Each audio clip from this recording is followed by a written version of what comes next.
I'd like to now move to continental Europe, to our office in Paris, and introduce you to Jerome Patinaut and Simon Lowe.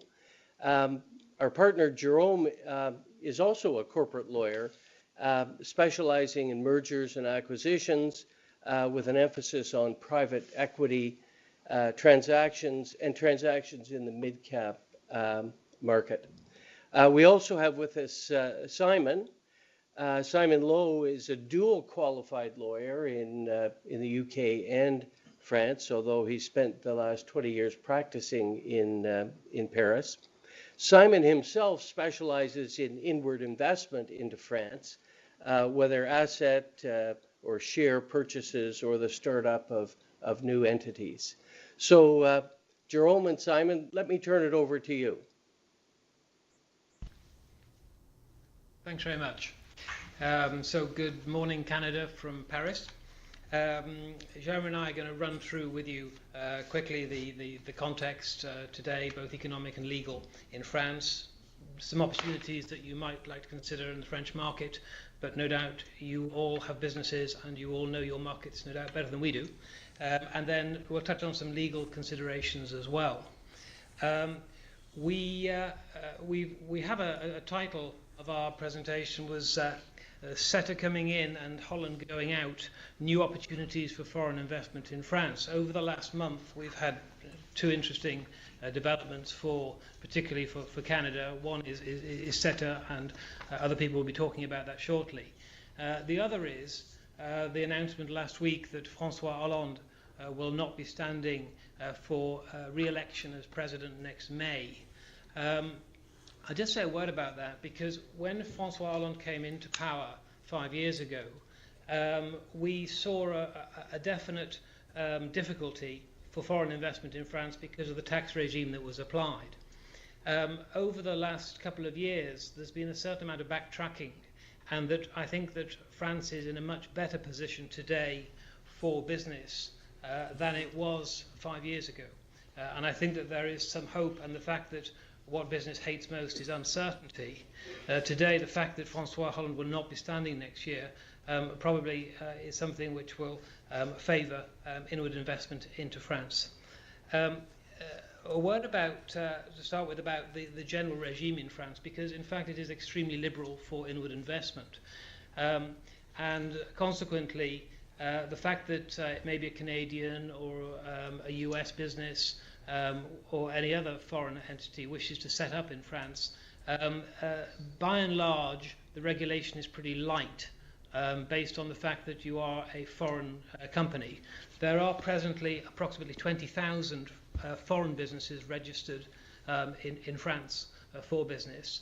And the context is that, generally speaking, when you invest in a French business, you don't require a prior authorization unless you're in a particularly sensitive area, such as public health or national security. So that's the strict context as regards foreign investment. Of course, we have regulations in France, so if you're in a particular sector, I think somebody was asking a question a few moments ago about services and so on. Yes, of course, we have regulation applying to individual types of services, but those will be the national rules, and there'll be no distinction made by the fact that you are a foreign entity coming into France. Equally, I think other people will be talking and touching on merger regulation. Of course, we have merger regulation, but again, the fact that you are a foreign investor will not in any way prejudice you. The fact that you are a Canadian investor actually will even improve your situation. As you probably all know, CETA, the Comprehensive Economic and Trade Agreement, was signed on the 30th of October this year, and it will enter into force soon, when all the European countries' parliaments will have ratified its provisions. This treaty has been designed to facilitate and increase investments between Canada and the European Union, to provide greater certainty, greater stability, transparency, and protection of your investments. So Canadian investors will be protected from discriminations in their transactions and will be allowed a transfer without restriction or delay of capital, dividends and interests, of proceeds from the sales of any company or liquidations, and earnings of the foreign personnel who is working on the investments. The CETA also provides for a dispute resolution mechanism through a dedicated arbitration tribunal composed of 15 arbitrators, 5 Canadians, 5 Europeans, and 5 arbitrators from third countries. So CETA should really provide an adequate frame to enhance business relations between Canada and the European Union. We thought we should touch on Brexit, although we allowed Chris to struggle with the subject for a few minutes just now, because it's more of a problem for the UK than it is for us sitting in Paris. I think that we can deal with Brexit rather quickly.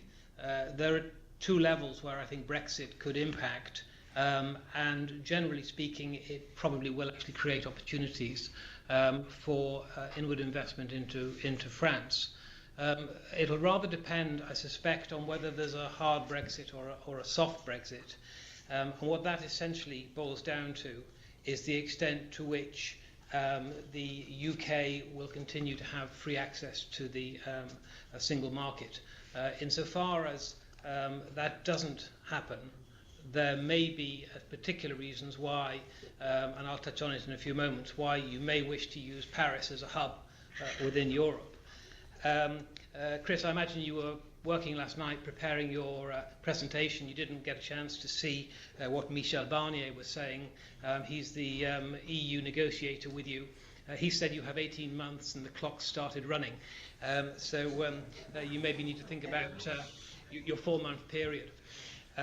Anyhow, we wish you luck with that. Also in the legal context in France is the employment environment.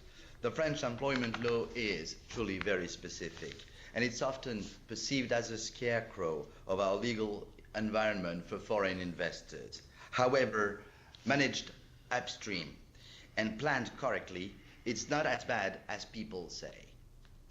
It is in fact like a game. You should not play a game when you don't know the rules. Once explained, it becomes really much easier. We just wanted to run through some specific opportunities. We think the Paris market is favourable today. Paris is a European hub. I think you can look at it from 2 ways. One, geographically, we are a very interesting jurisdiction. In researching my presentation, I saw that we were considered to be #1 worldwide for cross-border trade. Wasn't quite sure what the criteria were, but if it is the number of borders you have, then obviously you'd see why. We have 8 countries border France, Italy, Monaco, Switzerland, Germany, Luxembourg, and Belgium. We're only 2 hours, 20 minutes on the Eurostar from London. And so we are indeed physically a great European hub from where you can do business. And as I've touched upon, it's too early to say yet, but if there is a hard Brexit, then Paris will become more and more attractive as a place for your European headquarters. And also France has a very dynamic tech and life science sector, for instance. France benefits from excellent universities, private laboratories, training high-quality engineers. Technical parks have been created in Paris, in Lyon, where nearly all the French pharmaceutical industry lies, also in Sophia Antipolis in the south of France, where mature companies and startups coexist rather happily.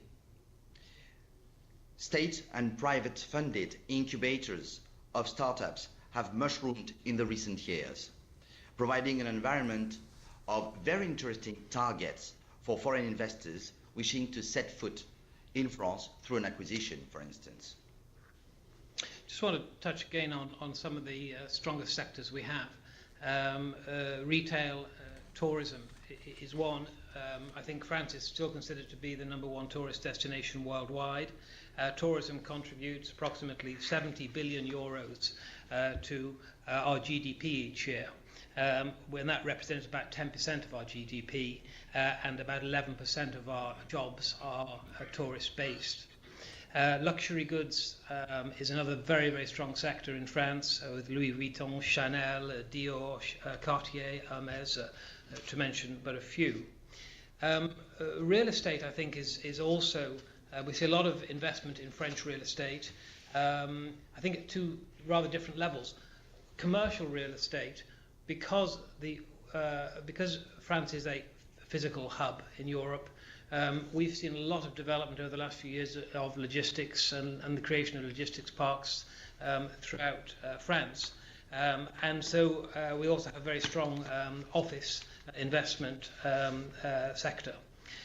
We also have 3 areas of sort of top-end residential real estate where we attract a lot of foreign individuals, very often high net worth individuals, purchasing chateaux in France, which with the centralization of everything around Paris means that in fact real estate is very reasonable in purchase of chateaux and vineyards. That's an area we quite often act in. And then we have chalets in the French Alps, which is a very important sector, and villas in the south of France. Another opportunity we wanted to stress is about the tax regime. Thanks to CETA again, Canadian investors will benefit in France from a business-friendly tax environment, suppressing all the withholding taxes, most of them at least, and applying to them the most favored nation clause, which is in the treaty. So the tax field is now covered and is really easier than it was before. We will turn then to a few legal considerations about potential investment or ventures in France. First, I will touch the sector of the sourcing and supplying of goods and services. From a regulatory standpoint, sourcing and supplying goods or services throughout Europe is possible with a single entry point, thanks to the European passport mechanism.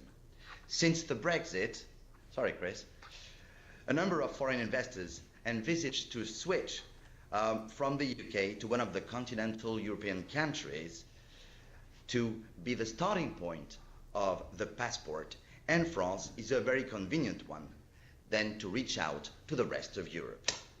Of course, we have a legal environment which for the supplying of goods and services is quite protective of consumers and non-professionals in general, but we can help you manage upstream, again, these legal constraints to achieve your goals. I wanted to talk to you about establishing a business in France. It's a pretty straightforward process, as I've said, because foreign investment is generally not regulated. It's a fairly easy process. There are effectively 3 ways that you can come onto the French market and have your own establishment. The first is by setting up a representative office. To be frank, in the 20 or so years that I've been practicing in France, it's very rare that the setting up of a representative office as such has been worthwhile in my view, because you can't have a commercial activity if you do that, so you can't use it as a sales office effectively. If you do so, then you become a permanent establishment for tax purposes, and you're fully within the French system. So my experience is that you can use it if you're generally looking at the market and you just want to test the market. But if you are going to actually conduct business, then it's not an appropriate vehicle. The 2 other choices, and they tend to be tax driven, are the setting up of a branch of an existing Canadian company, for example, which is again a straightforward process, but you are then in the full French tax regime, so you have to file accounts in the same way and make tax declarations as the same way as if you were a French entity, or more usually setting up a fully blown French subsidiary. We have minimal capital requirements. It takes only a few weeks. In fact, it would take very little time at all. The one issue which in practice can be a problem is actually having a French bank account, because the banks are less helpful than perhaps other areas in setting up the company. But normally it can be done within 2 or 3 weeks. Of course, the other way of coming into France is to acquire an existing business, and there are effectively 2 ways of doing that. Buying a business as a going concern, so an asset deal. That has the advantage, of course, of you purchasing assets and, generally speaking, not liabilities. Jérôme has touched upon the difficulties we have and the bad reputation we have in France for employment law. Not always justified in my view, but and as across under European regulation, we have the obligation to transfer the employees with the business. So in fact, if you do an asset deal, the key issue, which is very often not understood in my experience by North American clients, is that all the employees have to come over with the business as a going concern. Other than that, it's a much simpler process because you don't actually take over the pre-existing liabilities, which cuts down on due diligence and obviously on risk. Having said that, from a tax point of view, the going concern value is taxed at 5%, which is quite high. Perhaps the more common way is a share transaction. If properly structured, you would expect, unless we're in the real estate sector where it's slightly different, but if it's not in the real estate sector, you'd expect to structure it to pay 0.1% of the share value in tax. So again, a very favourable tax regime. I would say over the last 10-15 years, we've made a lot of progress in France over normalising our contracts, in that on share deals today, we effectively use Anglo-Saxon type of mechanisms and SPAs. We have the same types of warranties. There's been a lot of harmonisation worldwide, I'd say, over the approach to buying companies. And if you are in a modern sector such as the tech area or life sciences in France, you would expect to probably negotiate the deal in the English language today, with the contracts being actually signed in English. That's a sea change from 10 years ago or 15 years ago, when it would be very difficult to negotiate a contract in the English language. So that's what I want to say about share deals. Still, we have a few employment pitfalls when you do transactions in France, and a number of these are quite odd for foreign investors. For example, you cannot implement an M&A transaction entailing a change of control in a company which employs more than 50 if you do not propose each employee in a company to buy the company first, or if you do not collect the prior advice of the works council in the company. Not collecting the prior advice of the works council is even a criminal offense. However, this advice is not a veto right. If the works council says no, never to a project, well, it doesn't matter. You can proceed nevertheless to the transaction as long as you have an answer. So it is simply a question of process after all, and don't worry, we're used to manage it, so we'll accompany you. Thanks, Jérôme. Just to sum up, so I think France is a jurisdiction which is very much open to business, which welcomes foreign investment. As I say, we have 20,000 businesses already established here. And obviously in a presentation like this, we have to keep it very high level. Should any of you wish to have an informal conversation with Jérôme or I on any of the subjects we've touched upon, please just pick up your phone and give us a call. Thanks. Thank you very much, Simon and Jérôme.